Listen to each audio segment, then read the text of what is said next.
Bonjour à tous et à toutes, bienvenue dans une nouvelle vidéo cétose, sport et cancer. Aujourd'hui, je vais faire une première vidéo, alors plutôt théorique, consacrée à la glycémie, l'activité physique et sportive et la santé. Et je ferai une autre vidéo plutôt axée pratique dans un second temps. Alors, je continue, moi, à titre personnel, mon régime cétogène, même si maintenant j'évite de dire que je suis un régime cétogène. D'abord parce que dans le régime cétogène, il y a régime et que donc ça focalise l'attention sur l'alimentation et qu'ensuite régime c'est connoté très négativement pour la plupart des gens. Et en plus à côté de ça, il y a cétogène. Cétogène, c'est vraiment un terme un peu anxiogène. On pense au cétone, on pense du dopage, on pense à de l'acidocétose. Enfin voilà, on pense à plein de choses négatives. Donc en général, maintenant, j'évite de dire que je fais un régime cétogène. Je préfère dire que j'essaye de vivre avec une glycémie basse. Ça montre bien l'approche globale, un peu holistique qu'on peut avoir. Et ensuite, ça rassure beaucoup les gens qui entendent ça parce que essayer d'avoir une glycémie basse, c'est associé à moins de stress, à un rythme de vie un peu plus calme, un peu plus normal. Voilà, donc c'est beaucoup plus positif dans l'esprit des gens quand on leur explique ça. Voilà. Alors, je vous dis, je continue ça, j'observe effectivement que lorsque tout roule, lorsque tout va bien, je mesure toujours ma glycémie le matin à jeun et elle se situe en moyenne à 73-74 mg par décilitre. Je vous dis lorsque tout va bien. Et je vais pu faire là par exemple une très bonne séquence, je reste à peu près 2 mois et demi à ce niveau-là de manière quasiment impeccable. Mais, et vous l'avez sans doute observé vous si vous avez déjà fait un régime cétogène, de temps en temps il y a des pics, il y a des moments où on sort du cadre, on monte à 85, 90, parfois même plus, sans que la cause soit alimentaire, puisque en général, moi je ne modifie pas forcément, je garde à peu près le même type d'alimentation jour après jour, donc c'est pas ça qui varie et c'est pas ça qui fait cette variation. Ce qui fait la variation, c'est en général un stress. Alors ça peut être un stress, manque de sommeil, ça peut être des soucis au travail ou en famille, ça peut être là, pour le coup, dernièrement, c'était juste un microbe, une petite infection, et du coup, ça fait grimper la glycémie dans ces cas-là. Et du coup, ce que je me suis dit, c'est que cette glycémie à jeun, c'est un bon indicateur de ma capacité à aller rajouter du stress ou non via une activité physique. Alors, je rappelle juste, j'ai déjà fait quelques vidéos sur le sujet, que une activité physique cool, douce, modérée, vous faites du vélo, vous pédalez, mais tranquille, va faire globalement baisser doucement votre glycémie. A l'inverse, plus vous allez monter en intensité, plus vous allez partir vraiment dans les tours, plus vous allez faire grimper votre glycémie. On peut monter, je vous dis, facilement à plus de 150 mg par décilitre en glycémie si vous faites un travail à haute intensité. Donc, même si, en général, intuitivement, la plupart des gens pensent que le fait d'avoir une glycémie élevée, il va falloir mettre beaucoup d'intensité dans son activité physique pour justement faire baisser cette glycémie, en fait, moi, je pense exactement l'inverse. Je pense que si ma glycémie le matin à jeun, elle est élevée, et bien c'est un jour où il va au contraire falloir que je sois beaucoup plus cool si je veux faire du sport, c'est-à-dire donc vraiment faire de l'endurance fondamentale très légère, ou alors du sport, du travail de force mais avec des temps de repos assez longs. Voilà, pas faire monter le cardio, rester bas au cortisol et pas commencer à rentrer dans la libération de réserves de glucose dans l'intérieur du corps. Et à l'inverse, lorsque ma glycémie elle est plutôt basse, je prends ça un peu comme un feu vert pour potentiellement, si je le souhaite, envoyer un peu les watts et faire une séance un peu intense en me disant voilà, c'est pas très grave, mon corps il réagit bien en ce moment, si je fais un petit pic, c'est pas dramatique. C'est un peu comme ça que j'ai raisonné dernièrement. Et donc je vous dis, j'aimerais bien faire d'abord une petite vidéo un peu théorique là-dessus parce que je me rends compte que c'est pas forcément très bien compris par tout le monde et que beaucoup de gens sont un peu perdus par rapport à ce qu'ils ont pu lire à droite et à gauche sur le sujet. Et donc je vais notamment parler de 2 études qui me paraissent très importantes. Vous allez voir pourquoi. Alors je tiens à dire aussi une chose, c'est que j'ai regardé aussi un petit peu dans la biblioscientifique. A priori, cette idée-là de dire, de prendre la glycémie comme un indicateur de stress, même de surentraînement entre guillemets, ou enfin de fatigue, c'est pas, comment dirais-je, c'est pas corroboré par la bibliographie scientifique. C'est-à-dire que, alors j'ai plus l'étude en tête, je pourrais vous la retrouver si vous souhaitez, mais il y a des études qui montrent, j'ai repris la thèse d'Anaël Aubry, hein, le préparateur physique de l'équipe de France de triathlon notamment et de nage en eau libre aussi maintenant. Enfin, pas préparateur physique, il se prétend data scientist, mais bon, peu importe. Enfin, il a fait une thèse qui est très intéressante justement sur les indicateurs du surentraînement. Je suis reparti de là un petit peu pour creuser le sujet et retrouver un petit peu les études qui m'intéressaient. Et donc, j'ai vu dans les études scientifiques que un athlète surentraîné n'a pas une glycémie à jeun plus élevée qu'un athlète en bon état de, enfin, non fatigué entre guillemets. Donc, et ensuite, quand on regarde après dans les études, là c'est les études de Finet, Volek, notamment là, les études Faster, on voit bien aussi que un athlète céto-adapté, normalement, il n'a pas une glycémie à jeun plus basse qu'un athlète normal.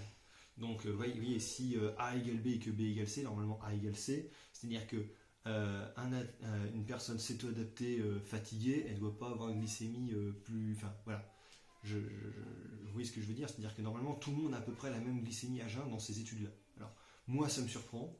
De mon expérience personnelle et de ce que je peux voir un petit peu sur les forums et puis en échangeant avec des gens sur Internet, normalement, quelqu'un qui est céto-adapté, il devrait avoir une glycémie plus basse, mais bon, voilà, je suis honnête, c'est pas ce qu'on peut lire dans la littérature scientifique, et c'est pour ça que actuellement, justement là c'est la thèse d'Anaël Aubry, écarte la possibilité d'utiliser la glycémie comme un indicateur de fatigue chronique, on va dire. Bon.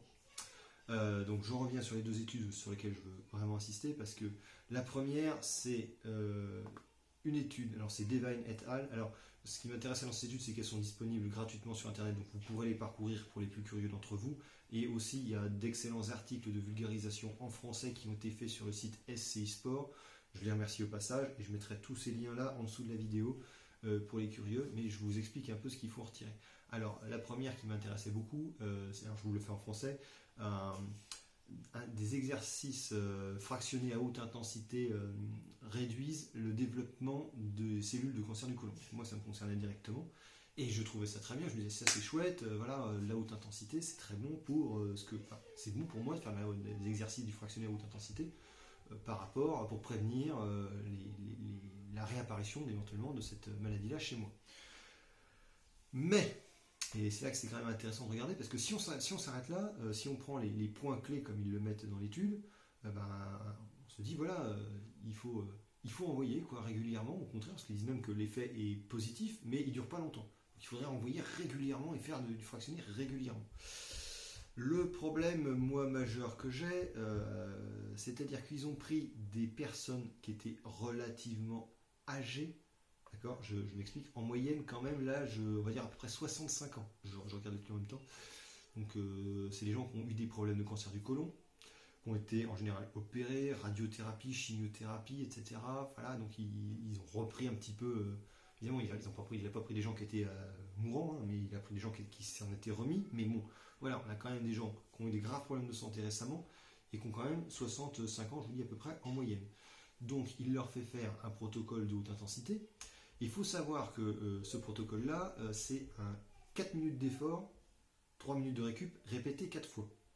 Avec un objectif cible d'avoir une fréquence cardiaque comprise entre 85 et 95% de votre fréquence cardiaque maximale. Alors, ceux qui, évidemment, ne regardent pas du tout, enfin, ne s'intéressent pas du tout à ces pratiques sportives et ne mesurent pas leur fréquence cardiaque peuvent se dire, ouais, bon, d'accord, c'est de la haute intensité. Ceux qui s'entraînent un petit peu sérieusement et qui ont eu un peu touché du doigt la haute intensité, moi je peux vous dire, c'est quand même pas violent, parce que notamment ce qu'on voit, c'est quand on rentre dans les détails de l'étude, on voit que justement, évidemment, ils n'ont pas eu envie de pousser à fond sur le vélo, et eux, ils ont fait du 4 minutes à peu près en moyenne, enfin à 85% de leur fréquence cardiaque maximale. Pour vous dire, moi je me suis entraîné ce matin, j'ai fait un entraînement de force, j'ai pas voulu monter dans les tours et je suis quand même resté à 85% de ma fréquence cardiaque max pendant 45 minutes et j'ai pas du tout eu l'impression d'envoyer du bois. Donc je veux dire là, 4 minutes à ce rythme-là, bon, peut-être que pour eux ça leur a paru dur, mais c'est vraiment pas ce que la plupart des gens entendent par entraînement fractionné à haute intensité. En général, les gens ils entendent des protocoles avec du fractionné beaucoup plus court, du 20-10, du 10-20, enfin en secondes, moi je parle de 30-30, etc. Et déjà quand on est sur des 4 minutes d'effort, 3 minutes de récup, on est sur des protocoles qui sont déjà, enfin qui sont pas du tout en anaérobie d'ailleurs, c'est des protocoles qui sont plutôt conçus pour le développement des capacités aérobies au départ. Donc voilà, on observe, alors il observe in vitro que effectivement ça produit des molécules associées au stress qu'on appelle les cytokines et qui sont associées à, enfin, qui vont lutter un petit peu contre le développement des cellules cancéreuses in vitro. Parce qu'en fait, voilà, en gros, on peut s'imaginer que le corps étant stressé, il va aller attaquer aussi, il va faire du recyclage cellulaire, il va attaquer en premier lieu ces cellules-là cancéreuses. Bon, mais vous voyez là où je veux en venir, c'est que là on n'est pas du tout en train de dire que c'est. Enfin, ceux qui pensent que voilà, faut faire du fractionné à très haute intensité pour lutter contre le cancer, c'est pas du tout ce que montre l'étude. Là, ce que montre l'étude, c'est qu'un protocole plutôt cool, plutôt aérobie, pourrait avoir un intérêt s'il est répété régulièrement. Mais voilà, on n'a pas du tout la réponse à savoir si vraiment ils avaient envoyé. Bon. Donc ça c'est quand même pour moi important, surtout qu'il n'a pas mis en comparaison avec d'autres protocoles comme des protocoles d'endurance normale, etc. etc. Bon. Et alors je pense aussi à ceux qui s'intéressent à l'activité physique mais simplement pour être en forme, c'est un objectif qui est souvent cité quand on demande aux gens, voilà, moi je m'entraîne juste pour rester en forme, pour bien vieillir, etc. Donc c'est pour ça que j'aimerais m'intéresser à une autre étude qui s'appelle, alors je vous mettrai aussi le lien, c'est Werner et al, donc c'est les différents effets d'un protocole d'endurance, entraînement par intervalle et entraînement avec résistance, c'est la muscu en fait, sur l'activité des télomérases et de la longueur des télomères lors d'une étude, bon bref. Et donc en fait ils se sont intéressés alors à la problématique de vieillissement, enfin sur un des phénomènes associés au vieillissement qui est l'activité des télomérases et la longueur des télomères en fonction de différents protocoles d'entraînement. Alors là c'est intéressant parce qu'ils ont fait un groupe contrôle, un groupe endurance, un groupe interval training à haute intensité et un groupe on va dire donc résistance training, musculation. Qu'est-ce qu'ils observent déjà? Alors c'est que pour le vieillissement, alors le groupe contrôle et le groupe musculation, ils n'ont pas de résultats significatifs. On observe aussi que, je reprends le tableau des résultats, ça sera plus simple. Je ne rentre pas dans le détail de l'étude pour le coup, j'essaierai peut-être de le faire dans une autre vidéo. Mais ils observent aussi que sur les autres paramètres, en fait, l'activité d'endurance comme l'activité à haute intensité ont des résultats positifs sur l'activité des télomérases et la longueur des télomères, donc aurait plutôt tendance à ralentir le vieillissement. Mais même on se rend compte que finalement l'activité d'endurance aérobie, elle a des résultats qui sont même un peu meilleurs que l'activité à haute intensité. Sachant que, très important, l'activité d'endurance aérobie, c'était juste de la marche rapide à, de mémoire, c'est 60% de la fréquence cardiaque maximale. Je vérifie tout de même. Hop, oui c'est ça, 60% de la fréquence cardiaque maximale, donc autant vous dire que c'est là, c'est cool, 45 minutes de marche rapide, ils n'ont pas forcé et on les obtient des résultats statistiquement significatifs sur ce qu'ils recherchaient au départ. L'activité à haute intensité, par contre, c'est le même protocole, parce que c'est en fait c'est un protocole norvégien associé à des études cardiaques en général, donc le 4x4, donc 4 minutes d'effort, 3 minutes de récup répété 4 fois. Et c'est souvent, très souvent, ce protocole-là qui est associé en fait derrière les études où on parle d'entraînement avec intervalle à haute intensité. Donc c'est pour ça que je vous dis, moi, quand on me dit attention, la haute intensité c'est génial pour la santé, c'est génial pour le cancer, ouais mais c'est pas ce qui est testé dans les études parce que c'est des protocoles d'entraînement plutôt aérobie et je vous dis en fait quand on est même à 85-90% de sa fréquence cardiaque maximale, enfin c'est pas ce que moi je considère, c'est pas ce que la plupart des gens considèrent comme de la haute intensité. Voilà, mais bon, en tout cas les deux fonctionnent. Alors est-ce qu'un entraînement vraiment à haute intensité aurait un effet positif encore meilleur sur l'aviissement, sur le cancer? on n'en sait rien, pas sur la base de ces études-là, mais voilà, peut-être pas. Peut-être que oui, peut-être que non, peut-être que ce serait bien meilleur que l'activité d'endurance aérobie. Mais ce qui est intéressant de voir, c'est que là, pour le coup, euh, les protocoles d'endurance vraiment cool, c'est-à-dire de la marche rapide, voilà, ça marche très bien pour lutter contre le vieillissement. Et alors là, il y aura d'autres études à étayer, mais ça marche aussi très bien pour lutter contre le développement de ces cancers. Donc moi, ce que je subodore, ce que j'en déduis un petit peu, c'est qu'effectivement, et là, du coup, je me retrouve à être parfaitement d'accord avec Marc Sisson dans son livre Ma vie en céto et sur ce qu'il écrit de l'activité physique, c'est que l'endurance fondamentale, cool, voilà, on essaye, on fait méthode MAF, je vous renvoie vers son bouquin, c'est-à-dire la méthode MAFTON, vous trouverez aussi des informations sur internet pour ceux que ça intéresse, MA2FETONE me semble-t-il. Vraiment s'entraîner cool, s'entraîner longtemps, avoir une petite activité physique, ça a l'air très bon, aussi bien pour le vieillissement que pour la santé. Après, je suis assez d'accord avec, je vous dis, Marc Sisson, Mark Sisson d'ailleurs, soulever des poids régulièrement, j'y reviendrai, mais je pense que quand même quelques protocoles de force peuvent être utiles, parce que justement, on reste dans une activité aérobie, mais on développe d'autres qualités, et je trouve ça très très bien. Après, essayer de taper encore dans l'aérobie, mais à plus haute intensité, on voit que ça a encore des effets positifs, mais par contre c'est beaucoup plus fatigant, c'est beaucoup plus difficile. Et après, vraiment le sprint, quand on envoie les gros protocoles d'intervalle, la haute intensité, et pourtant croyez-moi, j'en ai fait beaucoup, et pourtant croyez-moi, j'aime bien ça. Je suis convaincu que c'est très important si vous voulez être performant dans certaines pratiques sportives, c'est vraiment essentiel pour développer certaines qualités. Mais je suis de plus en plus dubitatif sur l'intérêt que ça peut avoir pour la santé ou pour simplement vieillir dans un bon état de forme.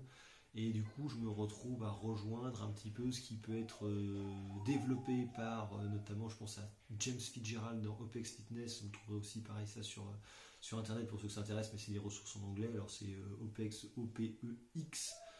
Vous trouverez sa chaîne aussi YouTube qui est très intéressante et qui dit un peu ça, en fait, que pour la plupart de ses clients, pour rester en bonne santé, ils se contentent de faire vraiment de l'endurance fondamentale et du travail de force, et qu'il évite de les faire monter en régime. Après, un coup de sprint de temps en temps, comme il préconise dans Ma vie en céto, oui, mais sinon, faire vraiment de l'intervalle training, pour vous faire plaisir, pourquoi pas, mais a priori, c'est quand même pas top pour la santé, et ça me paraît quelque part maintenant un petit peu logique au vu de ce que je sais, c'est-à-dire que j'ai tendance à penser que pour prévenir un certain nombre de maladies, pour rester en bonne forme en vieillissant, il faut essayer de rester à une glycémie basse, d'éviter le stress, de travailler beaucoup en aérobie, de beaucoup oxygéner le corps, et donc évidemment les protocoles d'entraînement qui vont vous faire partir beaucoup en glycolyse et beaucoup en production de lactate, donc vous voyez, qui vont provoquer une grosse brûlure, une grosse congestion musculaire, les protocoles qui vont vous mettre à quatre pattes complètement essoufflés, qui vont vous stresser, qui vont faire grimper votre glycémie, et bien je pense que c'est pas une bonne idée au final dans ces cas-là. Après, ça vous dit, je veux pas non plus moi personnellement je les écarterai pas définitivement, loin s'en faut, mais je pense que je vais essayer de me limiter vraiment à une fois par semaine, parce que plus j'avance dans ma recherche et dans mes connaissances, plus je me rends compte que c'est sûrement pas le bon protocole à chercher. Et derrière, ceux qui veulent encore creuser le sujet, là c'est quelque chose que je creuse aussi pas mal en ce moment. Je vous dis, je m'intéresse beaucoup aux vidéos d'OPEX Training, parce qu'ils font des trucs très intéressants. Et il y a aussi une deuxième ressource que je trouve très intéressante, c'est les protocoles Strong First. Donc c'est Pavel Tsatsouline que j'avais beaucoup suivi dans les années 2000 et qui avait un peu disparu de ma vue progressivement. Et là, je le redécouvre avec la méthode de Strong First. Et derrière, je vous invite à regarder sur le blog. Il y a un blog en français où il y a plein d'articles intéressants, notamment sur ce qu'ils appellent l'anti-glycolytic training, le AGT, où en fait, lui, il développe aussi beaucoup ça. C'est d'essayer d'éviter de rentrer dans ces phase de production de lactate qui abîme un peu, abîme le corps. On ne rentre pas vraiment dans la performance pour lui. C'est-à-dire qu'ils ont un raisonnement qui est très inverse. Plutôt que de d'envoyer du bois pour se conditionner et être capable de résister à cette brûlure musculaire.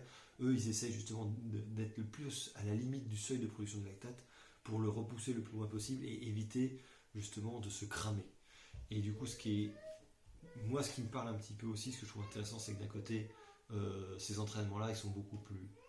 Enfin, on a l'impression parfois de moins s'entraîner, de s'entraîner moins sérieusement, de s'entraîner moins dur, parce que justement, on ne va pas chercher cette douleur, on ne va pas chercher cette difficulté-là.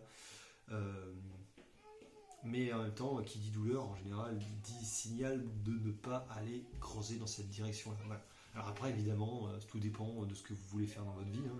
Je ne donne pas de leçons à personne. Si votre objectif, c'est d'être le meilleur au rameur, aux 2 km rameur, c'est sûr qu'il va falloir vous taper des protocoles qui vont vous mettre des mines, hein, soyons honnêtes. Mais voilà, je ne le conseille pas pour les gens qui veulent rester simplement en bonne forme. Voilà, donc on rentrera plus dans le détail de ce que je fais après dans une vidéo plus pratique, mais voilà, je pensais que c'était intéressant de développer ces sujets-là avec vous. Je vous remercie de votre attention.